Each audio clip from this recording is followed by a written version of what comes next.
संतरे की एक गोली आती थी पहले, आज भी आती है।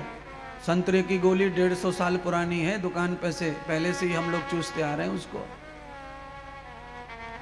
संतरे की गोली का भी आनंद प्राप्त होता है जब उसे चूसते हैं, खाते हैं तो ये क्या है? दात क्षणम।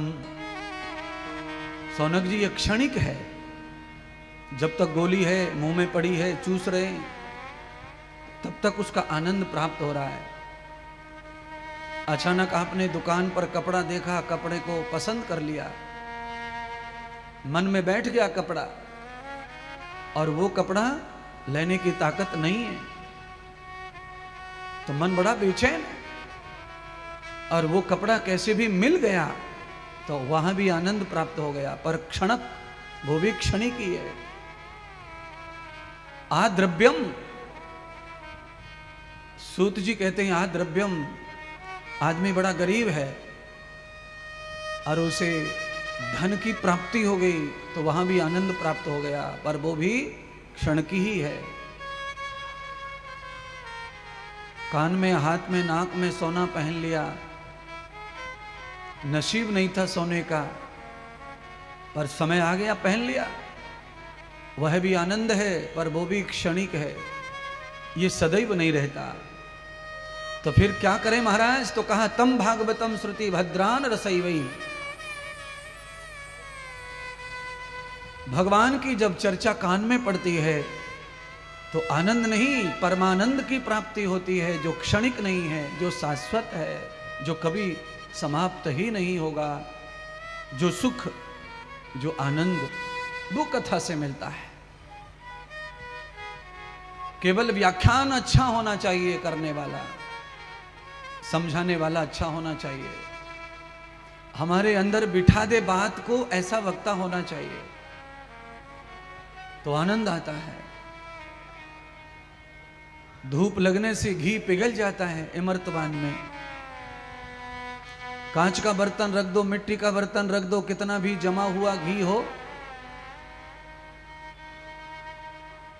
घी पिघल करके पैंदे में आ जाता है, नीचे आ जाता है। सूर्य का प्रकाश पड़ता है कांच के बर्तन पर, मिट्टी के बर्तन पर, सारे के सारे किनारे से, सब दीवालों से घी पिघल पिघल करके सीधा नीचे आ जाता है।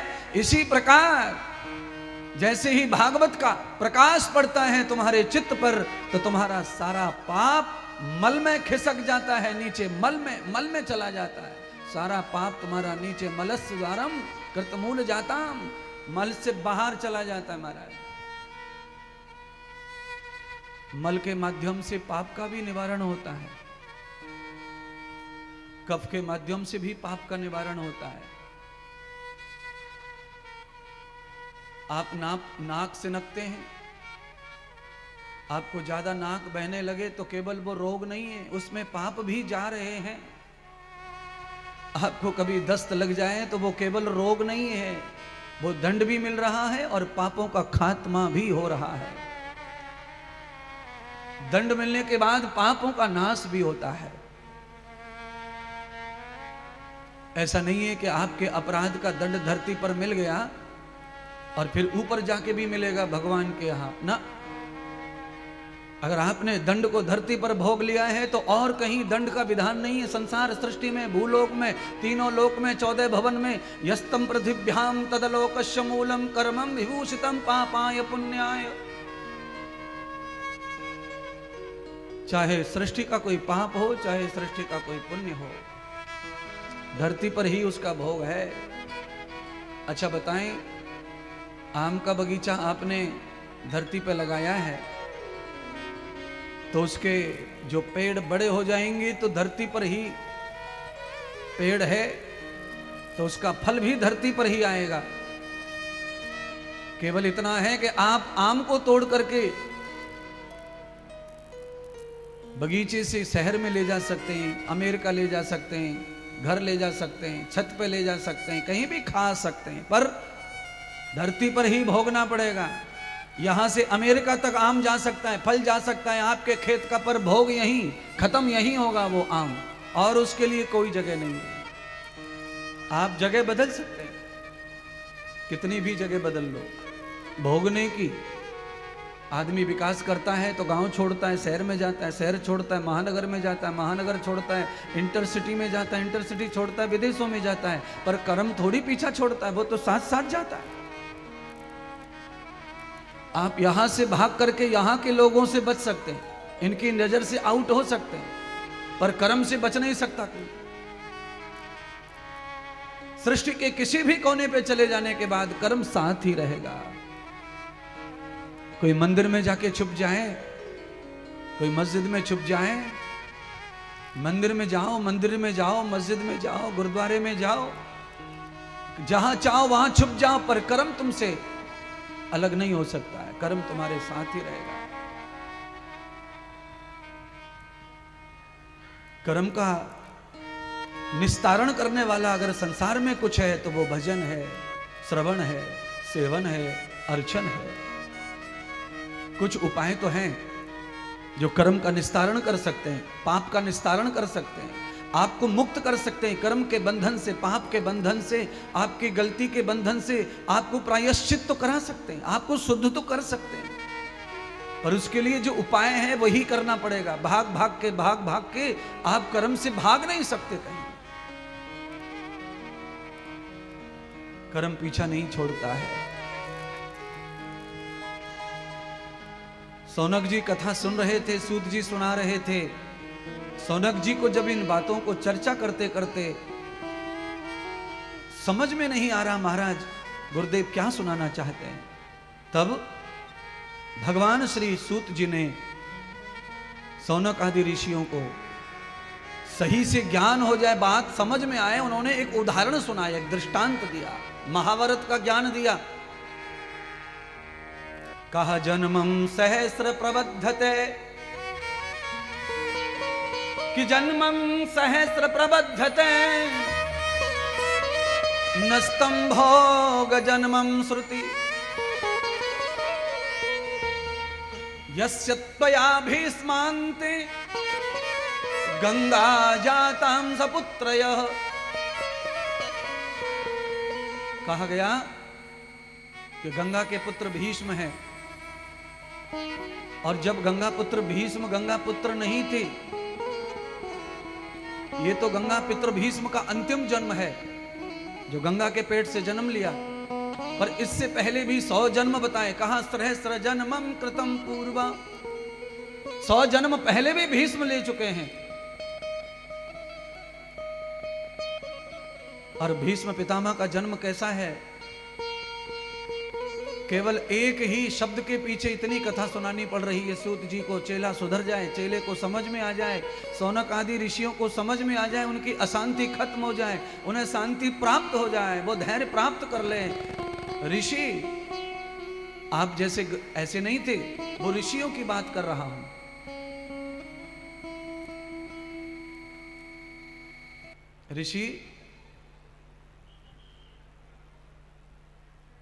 ऋषियों का पावर कितना होता है, आपका हमारा पावर बहुत कम है। ये तो ऋषियों को समझाने के लिए इतनी मेहनत करनी पड़ रही है सूत जी को। क्यों? ऋषि तत्रम विभतेन सर्वम, ऋषि भटक रहे थे।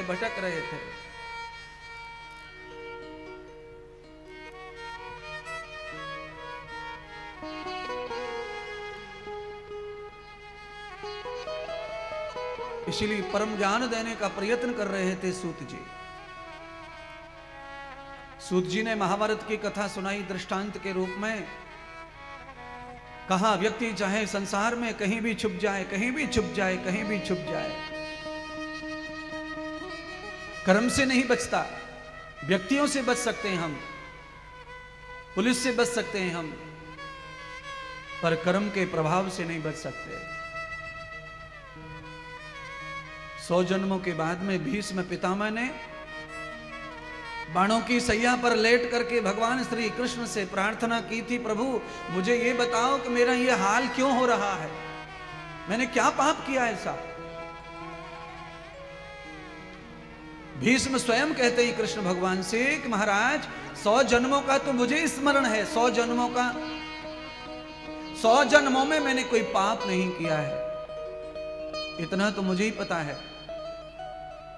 कि मैंने कोई पाप नहीं किया, और कोई पाप अगर हुआ है तो वो ऐसा नहीं है कि मेरे शरीर में बाण ही बाण, कांटे ही कांटे, त्रिशूल ही त्रिशूल। क्या है ये? तो भगवान श्री कृष्ण कहते हैं, भीष्म, तुम्हारे जन्म केवल 100 नहीं है, तुम्हारे और भी जन्म हुए हैं, और तुमने कभी कोई पाप किया नहीं 100 जन्मों में, इसीलिए तुम्हें इस जन्म में ये पाप भोगने का अवसर आया है। तो कहा इस जन्म में क्यों आया अवसर? तो कहा दृश्यम अनंत पापाय, इस जन्म में तुमने पाप किया नहीं है पर तुमने पाप होते देखा है। आदरणीय रामवीर जी, आज सिर दुख रहा लगता आपका। आदृष्टवाम पश्यम यथा मूलम, भगवान श्री कृष्ण के गीता के अनुसार पाप करना तो पाप है ही, पर पाप होते देखना भी पाप ही है। तो भीष्म ने कहा मैंने क्या पाप देखा है? तो कहा आपने ये पाप देखा कि आप बलधारी हैं, वीर हैं, योद्धाएं हैं, और आप में 10,000 महारथी मारने की शक्ति है, उसके बाद भी आप दुशासन और दुर्योधन को रोक नहीं पाए, द्रौपदी का चीरहरण हो रहा था। अब यहां सवाल ऐसा उठता है विद्वानों, महात्मा संतों, सवाल ये उठता है कि ऐसे तो हम सब लोग ही पाप देखते हैं, तो सभी पापी हो जाएंगे, बिना किए फंस रहे हम लोग। हम में से कौन व्यक्ति ऐसा है जो पाप नहीं देख रहा है? हम कर नहीं रहे वो अलग बात है, पर हम देख रहे हैं। तो भगवान कृष्ण कहते हैं सारे लोग पाप में नहीं फंसते देखने से। जिन लोगों का सामर्थ्य है पाप को रोकने का, वो लोग देख रहे हैं तमाशा और पाप रोक नहीं रहे हैं, वो पाप में फंसते हैं। निर्बल व्यक्ति पाप में नहीं फंसता है देखने से। जिसकी हस्ती नहीं, जिसमें शक्ति नहीं, वो पाप देखता है तो वो पाप में नहीं फंसता। क्यों? वो तो निर्बल है। पाप करने वाले बलवान हैं, पर जो बलवान का बलवान है, शेर का सवा शेर बैठा है और पाप को देख रहा है और कुछ नहीं कह रहा है, नीचे को मुंड डाल लिया है। तो कहा तुम्हारे इस एक पाप की वजह से तुम्हारे 100 जन्मों का पुराना पाप भी उघड़ आया, उघड़ आया, जागृत हो गया तुम्हारा पाप। तो कहा मैंने कौन सा पाप किया था 100 जन्म पहले, वो बताने की कृपा करें। तो कहा 100 जन्मों पहले तुम ऐसे ही संकल्पित राजा थे, तुम बहुत बड़े राजा, चक्रवर्ती राजा। तुम्हारे अंदर एक आदत बड़ी खराब थी, वो है शिकार खेलने की। शिकार खेलने के लिए तुम जंगल में चले गए थे और योग से शिकार नहीं मिला तुमको। तुम्हें बड़ा अपमान लगा कि आज मैं वीर महासम्राट और मुझे कोई शिकार नहीं हुआ, मैं गांव में जाके क्या मुंह दिखाऊंगा। तो जंगल में ही क्रोध में आकर के तुमने घोड़ा को छोड़ दिया और पैदल पैदल अपने क्रोध को शांत करते करते आ रहे थे। मार्ग तो कच्चा ही था, जिस मार्ग से आप राज्य की ओर लौट रहे थे वो रेत का मार्ग था। उसी मार्ग में, उसी रास्ते से कीड़ा जा रहा था जिसको हमारी भाषा में बिस्क परिया बोलते हैं, वो सावड़ बोलते हैं। सावड़ दो मुखी जो सांप जैसा होता है। सावड़ लक्ष्मी का वास बताया सावड़ में। पहले खेतों में सावड़ दिख जाती थी, लोग कहते थे इस बार बहुत अनाज पैदा होगा, बहुत गेहूं पैदा होगा। सावड़ निकली है खेत में, लक्ष्मी का वास बताया है। आपके जूते की नोक पर वो लटक गई और आपने क्रोध में उसे फेंक दिया। वो सावड़ जो है जाकर के कांटों में, करील में फंस गई और भूखी प्यासी 6 महीने तक लटक लटक के सूख सूख के मर गई। उस सावड़ के कांटे जो उसमें चुभ गए थे, कांटे करील के, उस सावड़ का ही श्राप तुम्हें लगा हुआ था, पर उस श्राप को भोगने का नंबर तुम्हें 100 जन्मों में भी नहीं प्राप्त हुआ, क्योंकि तुमने इतना पुण्य किया, इतना यज्ञ किया, इतना यज्ञ किया कि तुम्हारे पाप का फल तुम्हें भोगने का समय ही नहीं आया। बंधुओं, इस दृष्टांत से एक नई बात समझ में आनी चाहिए आपको, और वो बात यह है कि जीवन में जन्म में कोई पाप हो भी गया है तो उस पाप के भोगने का टाइम आपको नहीं आएगा, पर उसके लिए आपको नित्य दान करने वाला, यज्ञ करने वाला, हवन करने वाला, ध्यान करने वाला बनना पड़ेगा। यधार यज्ञम कर्मम च स्वर्गम, जो आदमी रोज यज्ञ करके भोजन करता है उसे पिछले पापों का भोग भोगना नहीं पड़ता है, निस्तारण हो जाता है यज्ञ से पाप का। इसीलिए ये जो महायज्ञ हो रहा है, भागवत ज्ञान महायज्ञ हो रहा है, ये तुम्हारा ही नहीं, ये पूरे क्षेत्र के पाप का निस्तारण करने वाला यज्ञ हो रहा है। उसके लिए तालियां ऐसी नहीं चाहिए, उसके लिए आदरणीय भृंगर जी के लिए तेज वाली ताली चाहिए, जोर वाली ताली चाहिए।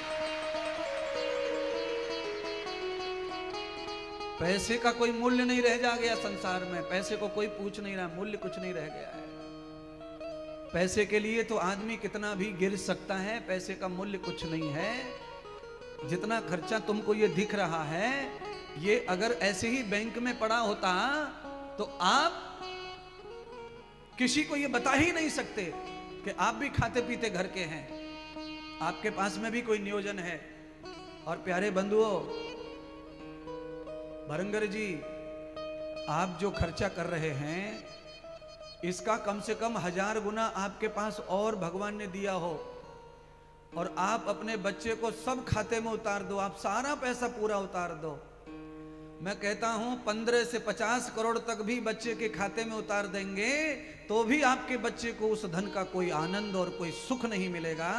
और आपने कुछ लाख रुपए इस पांडाल में लगाए हैं, न जाने कितने लोगों का कल्याण करने का उत्सव कर दिया है, आनंद कर दिया है, धन को पवित्र कर दिया है। आपको क्या लगता है? आहार विभूषितम तदतस्त यज्ञम, आप जितने लाख लोगों को भंडारा भोजन कराते हैं, जितनों की आप भूख बुझा देते हैं, उतना ही पुण्य आपको मिलता है। पर वो एक ही पुण्य मिलेगा, खाना खिलाने का। खाने का क्या बनेगा? खाना खाएंगे, गले से नीचे उतरेगा, थोड़ा प्राणों को शांति मिलेगी, बाद में वो मलमूत्र बन जाएगा, नष्ट हो जाएगा भोजन भंडारा। भोजन कराने का पुण्य तो आपको मिल गया, पर भोजन का बहुत महत्व नहीं रह जाता थोड़ी देर बाद। पर आंखों का भोजन रूप है, कान का भोजन शब्द है, जीभा का भोजन रस है, नाक का भोजन गंध सुगंध है, चमड़ी का भोजन स्पर्श है, आहा, मन का भोजन सत्य है, बुद्धि का भोजन ज्ञान है, आत्मा का भोजन तप और विद्या है। बस श्रीमद् भागवत कथा कहने से, श्रीमद् भागवत कथा का आयोजन करने से, एक अच्छे महात्मा को बुलाने से मैं आपको कहना चाहता हूं, आंख के भोजन का फल भी आपको मिलेगा, नाक के भोजन का भी फल आपको मिलेगा, जीभा के भोजन का फल आपको मिलेगा, मन का, बुद्धि का, चित्त का, सबके भोजन का फल आपको मिलेगा, आत्मा को तृप्त करने का फल भी आपको मिलेगा। भंडेरे का एक फल और भागवत के अनेक फल, गिन नहीं सकते भागवत का फल, कोई गिनती नहीं कर सकते फल की। कितना बड़ा फल मिल सकता है भागवत के श्रवण करने से, आयोजन करने से।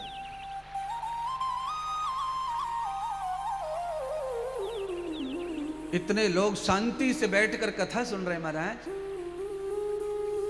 अंदर की उछल कूद, अंदर की व्यवस्था, अंदर की चे चे चे चे पे पे पे पे अपने आप बंद हो जाती है पांडाल में। पर ये चे चे पे पे कब चलती है?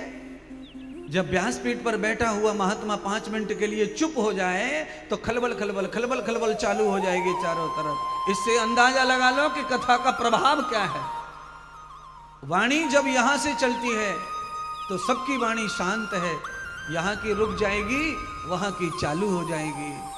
तो आपकी वाणी पर कथा का प्रभाव भारी पड़ता है, ये भागवत भारी पड़ती है।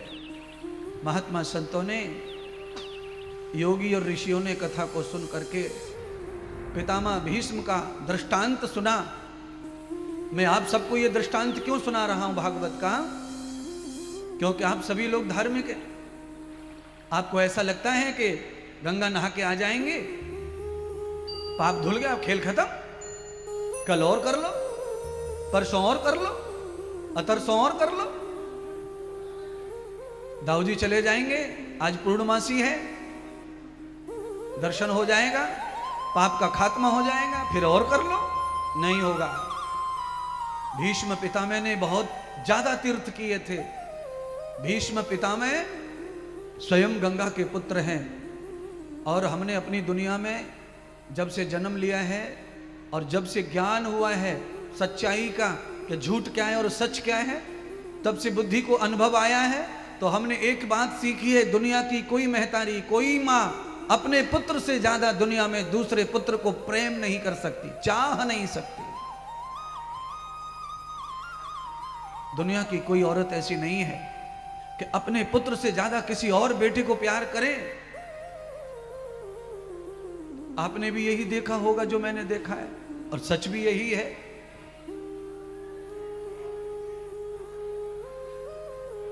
तो गंगा माता को करना चाहिए था कि अपने पुत्र के दुख का निवारण, धरती की सारी माताएं अपने पुत्र के दुख का निवारण करने के लिए व्रत करती हैं, उपवास करती हैं, पूजा करती हैं, परिक्रमा करती हैं, अनुष्ठान करती हैं, यज्ञ करती हैं, जप करती हैं, तप करती हैं, अपने पुत्रों की मदद के लिए सारे पूजा पाठ करती हैं। लगता भी होगा तो गंगा माता ने क्यों नहीं किया पितामह भीष्म के उद्धार के लिए? एक पाप को नष्ट करने में भीष्म का, गंगा मैया का क्या बिगड़ रहा था? पर गंगा माता ने भीष्म के पाप को नहीं धोया। ये संदेश देना चाहती है गंगा मैया। गंगा मैया कहना चाहती है, मैं पवित्र जरूर हूं, मैं पाप धोने के लिए अवतरित होके आई हूं, पर सबका पाप मैं नहीं धोती, सबका पाप मैं नहीं धोती। तो किसका पाप धोती है गंगा मैया? अब एक और सवाल खड़ा हो गया कथा में। तो भगवान शिव माता पार्वती को कथा सुनाते हैं। एक बार माता पार्वती ने भगवान शिव जी से पूछा, भोलेनाथ, आपकी दूसरी जो अर्धांगिनी है, आपकी दूसरी जो पत्नी है, मैंने सुना है कि वो धरती पर सबके पाप धोती है, क्या ये सच है? भगवान शंकर ने कहा, हां पार्वती ये सच है। तो पार्वती ने कहा, मैं नहीं मान सकती कि ये सच है। तो शंकर भगवान लेके गए धरती पर, पार्वती को लेकर आए धरती पर। दुनिया भर के लोग गंगा में नहा रहे थे, पूजा कर रहे थे। पार्वती ने कहा कि ये जो पूजा हो रही है, लोग डुबकी लगा रहे हैं, कैसे समझा जाए कि पाप धुल गया? मैं नहीं मानती कि गंगा पाप धोती है। शंकर कहने लगे, नहीं धोती है। तो कहा कैसे समझे? तो शंकर भगवान ने एक लीला की। क्या लीला की? जिस मार्ग से ज्यादा लोग आ रहे जा रहे थे गंगा नहाने वाले, उस मार्ग में पार्वती को लेकर खड़े हो गए, चेक करने के लिए कि किसका पाप धुल गया, किसका नहीं धुल गया। पुराना कुआं था किसी का,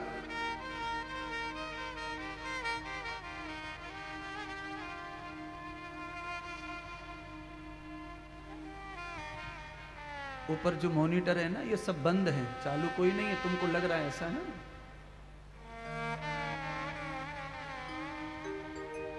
पार्वती जी ने प्रणाम करके कहा कि अब मैं कैसे समझूं कि गंगा कैसे पवित्र करती है, कैसे पाप धोती है और या नहीं धोती है, कैसे समझेगा मुझे? तब भगवान शंकर ने कहा कि मैं लीला करता हूं, सब समझ जाएगा। दूध का दूध, पानी का पानी हो जाएगा। तो कहा करो लीला। तो भगवान शंकर 100 साल के बुजुर्ग बन गए, माता पार्वती को 16 साल की कन्या बना दिया। शंकर भगवान कुआं में खिसल गए और पार्वती से कहा कि तुम जोर जोर से हल्ला मचाओ। तो कहा हल्ले में क्या कहूं? तो कहो मेरे पति को बचाओ, मेरे पति को बचाओ, मेरे पति को बचाओ, मेरे पति को बचाओ। पार्वती चीखने लगी, मेरे पति को बचाओ, मेरे पति को बचाओ, मेरे पति कुआं में गिर गए, मेरे पति को बचाओ, मेरे पति कुआं में गिर गए, मेरे पति को बचाओ। गंगा नहा करके 15 से 20 लोगों की टोली आ रही थी, जो सब जवान जवान लड़के लड़के थे, युवा युवा थे सब। पार्वती जी ने हाथ जोड़ के रोका सबको, मेरी रक्षा करो, मेरी रक्षा करो। सारे लड़कों ने आकर के पार्वती को देखा बहुत सुंदर थी पार्वती, और वो भी 16 साल की। कुआं में झांक कर देखा, 100 साल का बूढ़ा दाढ़ी वाला बाबा। सारे लड़कों ने मिलकर पार्वती से कहा, अरे मूर्ख कन्या, अरे मूर्ख लड़की, तेरी फूट गई आंखें। 100 साल के बुढ़े को पति कह रही है। ये 100 साल का बुढ़ा पति, तू 16 साल की। अरे इस बुढ़े को जिंदा करके भी क्या करेगी? ये बाहर भी आ जाएगा, हम निकाल भी लेंगे, तो इसे तो मरना है कल या परसों, ये तो बिल्कुल बुढ़ा है। पार्वती ने कहा, भैया मदद करो, जवान और बुढ़ा मत देखो। उसमें से किसी लड़के ने कुछ कहा, किसी ने कुछ कहा, किसी ने कुछ कहा, किसी ने कुछ कहा। एक ने तो हद कर दी, एक ने तो यहां तक कह दिया कि इस बुढ़े को मरने दे, मेरे साथ में विवाह कर ले, मैं तुझे सुखी रखूंगा, मेरी तेरी जोड़ी मिलती है, कहां बुढ़े के पीछे पड़ी है। पार्वती ने हाथ जोड़ दिए, कृपा कर दी, भैया जाओ। पीछे से कन्याओं की टोली आ रही थी, लड़कियां आ रही थी नहा करके, जवान जवान। शंकर भगवान कहने लगे, लड़कियां हैं, शायद तुम्हारी मदद करें, दुख देखें, सुने, इनको बोलो। पार्वती ने बहनों को भी बोला, अरे देवियों मेरी रक्षा करो, तुम तो लड़कियां हो, औरत हो, औरत की मदद करो, पुण्य मिलेगा। गंगा नहा के आई हो, एक और पुण्य हो जाएगा। क्या हुआ बहन, क्या हुआ बहन? तो कहा, मेरे पति कुआं में गिर गए, उनकी रक्षा होनी है, उन्हें खींचना है, बचाओ। लड़कियों ने भी देखा कुआं में झांक कर, लड़कियां भी हंसने लगी।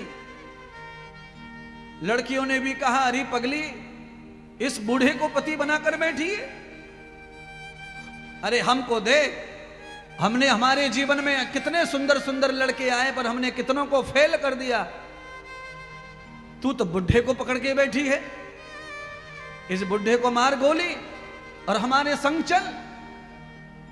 हमारे अनेक लड़के मित्र हैं, उनमें से किसी एक मित्र से तेरा विवाह करवा देंगे। पार्वती ने हाथ जोड़ लिए, बहनों तुम भी जाओ। आहा बंधुओं, हाथ में वेद की पुस्तक लेकर, सिर के ऊपर चोटी में गांठ मार कर, शिखा बंधन करके, गंगा नहाकर, गले में यज्ञोपवीत डालकर, नंगे उघाड़े शरीर से एक सरस व्यक्ति चला आ रहा था, एक वेद पाठी चला आ रहा था। शंकर ने कहा, अकेला आ रहा है, इसको भी पूछ के देख लो। पार्वती माता ने पूछा, भैया मदद करो, भैया मदद करो, क्या हुआ है बहन? तो कहा, मेरे पति कुआं में गिर गए, उनको निकाल कर मेरी रक्षा करो, मेरे सुहाग की। उस प्राणी ने पूछा न देखा, कुएं में देखा भी नहीं और पूछा भी नहीं, कोई शंका नहीं की। कहा, बहन मेरा ये वेद पुस्तक पकड़ो, मैं तुम्हारे पति की मदद करता हूं। बिना विचारे कूद पड़ा कुएं में। शंकर भगवान को क्या निकालेगा कोई कुएं से? जैसे ही वो व्यक्ति कुएं में कूदा, शंकर भगवान ने अचानक से अपना रूप धारण कर लिया और उस व्यक्ति को लेकर बाहर स्वयं शंकर भगवान आए और पार्वती को कहा, पार्वती इतने लोग दिन भर तुमने देखे गंगा नहाने वाले, इतने टोल के टोल, टोल के टोल, टोल के टोल, पूरे दिन में गंगा मैया ने पाप तो धोया है किसी का गंगा ने, पर केवल एक ही व्यक्ति है इसका जो पाप धुला है। जिसका पाप धुल जाता है वो कभी इधर उधर सैन नहीं चलाता। वो क्या करता है? मदद मांगने वाले की सीधी मदद करता है। एक पाप धो दिया। गंगा पाप तो धोती है पर सबके नहीं धोती है। किसके धोती है? तो कहा, वेदान पुनीत पुरुषस्य मूलम पावकम ज्ञान वर्धनम श्रियंग सृष्टि स्रवतोर रागई बहार दोषाम तदनिवृत्त सामम। एक बार जो ज्ञान गंगा में गोता लगा लेता है उसका पाप गंगा धो देती है। बोलो, गंगा कैसे पाप धोएगी तुम्हारे? एक महात्मा मजाक में क्या कहा करते थे, गंगा पर कैसे कैसे भगत जाते हैं। कुछ लोग तो गंगा पे करते हैं हर हर गंगे, हर हर गंगे, हर हर गंगे, और कुछ लोग दो चार लोग टोली बनाकर घूमते, वो कहते ही तुम करो हर हर गंगे और हम करेंगे तुमको नंगे। जा बिना चप्पल के अपने घर, चप्पल उठा के भाग जाते, बैग उठा के भाग जाते। पांडाल में भी कुछ लोग बैठे होंगे ऐसे, तुम करो हर हर गंगे और हम तुम्हें भेजेंगे घर पे नंगे। ऐसे लोग भी गंगा पे रहते हैं, घूमते रहते हैं, कथा में भी आते हैं महाराज। जो लोग तीर्थ में जाकर हर हर गंगे करने वालों को नंगे करते हैं, उनको गंगा भी पवित्र कर सकती नहीं है।